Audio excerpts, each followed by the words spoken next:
Welcome to the deep dive. We're your shortcut to understanding some really complex worlds and ideas. And today we're tackling a society that, well, declared war on possibility itself. Yeah, imagine a place where the biggest crime isn't violence or theft, but just imagination, pure and simple. That's the absolute core you need to get. Colony World 4378976, Delta 4. It's a human colony, far future, where everything is built on rigid, verifiable fact. Meaning it's actually illegal to tell stories, or lie, or even hope. Or even dream, yeah. That's extreme. And this starts really young, doesn't it? Like with that student, Kimmi. Right, she gets in serious trouble, not for cheating or anything, but for doodling. A simple doodle. Because it wasn't factual. Exactly. Sure. She drew some grotesque creature when she was supposed to be focused on, space pioneer life support data. They punish an ink blot because it represents narrative. Wow. Okay, so our mission for you listening is to sort of peel back the layers of this fact-obsessed society. Yeah, understand the twisted logic behind banning creativity, and then uncover the really startling biological truth hiding underneath it all. We're connecting the dots from the philosophy right down to the science. So picture this. The year is supposedly 2775, but it looks, well, incredibly drab. Concrete towers, lots of traffic. You said it looks like London, or any big American city, but maybe a bit bland. Generic, yeah. And the most striking thing, the tech, it's stagnant. Stagnant in the 28th century. Visibly stuck in the 27th.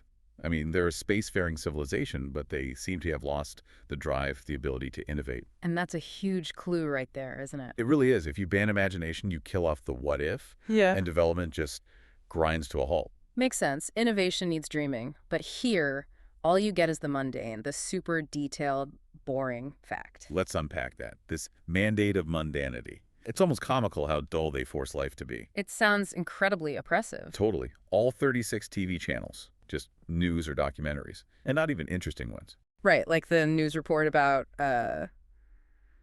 Anton Ryland VI. Yeah, celebrating a promotion to senior analytical officer, blue grade. And the crucial detail, the headline news, is how much he earns. Exactly. 2.4 credits per day before tax. Yeah. That's the level of detail they broadcast. Obsessed with the trivial facts. Or that woman who saved time on her commute. 21 minutes. And it wasn't about some traffic system breakthrough. It was just luck. All the lights happened to be green. So no sitcoms, no dramas, nothing fictional at all. Just cold, documented, pretty insignificant reality. And this spills over into everyday life, too. You mentioned cafes. Oh, yeah. If you're caught telling even a white lie, like about the weather, the manager can literally kick you out for lying on these premises. Good grief. And hotels. They offer you pills, proactively, Pills for what? to stop you dreaming. Wow, okay. And the doctor's take on this is spot on. Fiction is possibility, it's hope, it's aspiration. Yeah. You take that away. Society stagnates. It can't imagine anything bigger or better. It just gets bogged down in bureaucracy. Exactly. It collapses inward. So, with that much pressure, where does the steam escape? What happens to people who just can't live like that? Well, you get these underground movements. Fiction geeks, they call them. People secretly swapping comic books, playing role-playing games, illicit stuff. And the authorities see this as dangerous. Extremely. They claim exposure to fiction makes people erratic, illogical, leads to what they call fantasy crazy. Which brings us to that case, Arno Finch. That really shows what the police think they're fighting against. Yeah, Arno's a powerful example. He's a longtime employee, totally normal, then gets exposed to a pirate TV channel. And just snaps. Completely. Holds up a bank, demands recognition, and his weapon. The TV remote. A simple TV remote, but he absolutely believes it's a detonator. He's living out a fiction. His reality is completely warped by the narrative he consumed. And the state uses that.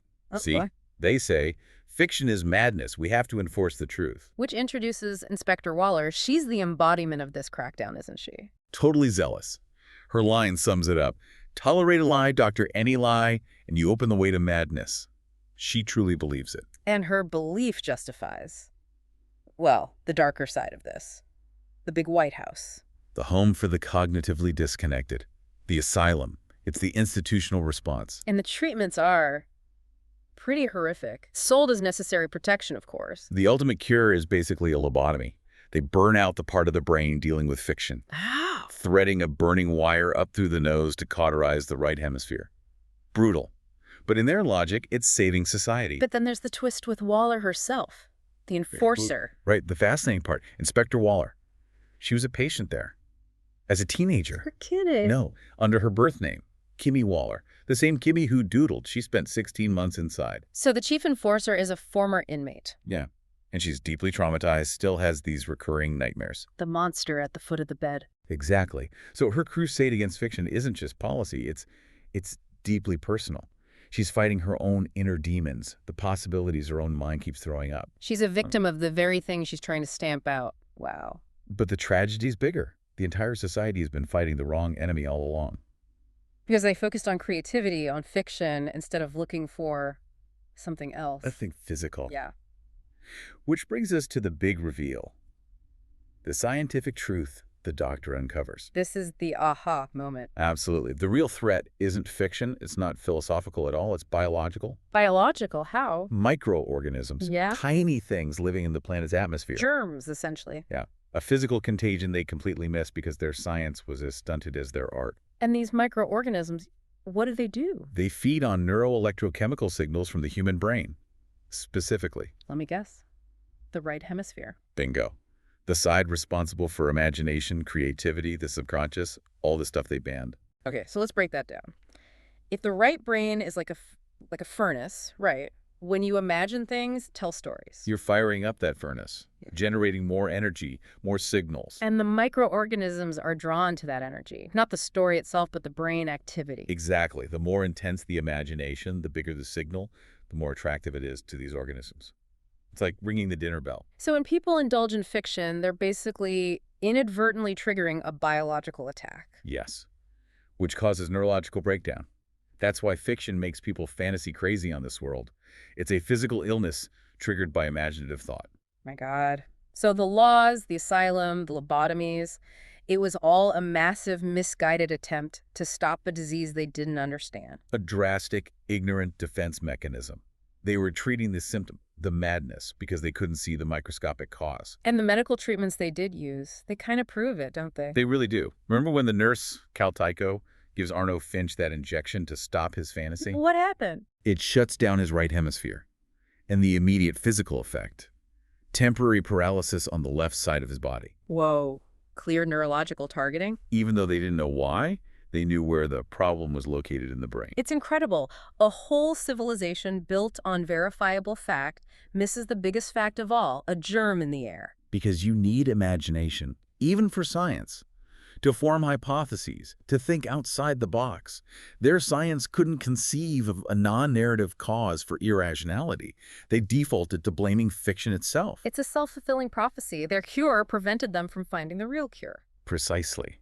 Which leads us nicely into the revolution and how it's fueled by the ultimate fiction, Hal Gryden. Ah, yes, Hal Gryden, the pirate broadcaster. The figurehead of Static, the pirate TV station, broadcasting drama, comedy, serials, bringing color back into their black and white world, metaphorically speaking. He urges people to dream again, but he's not actually real, is he? Nope.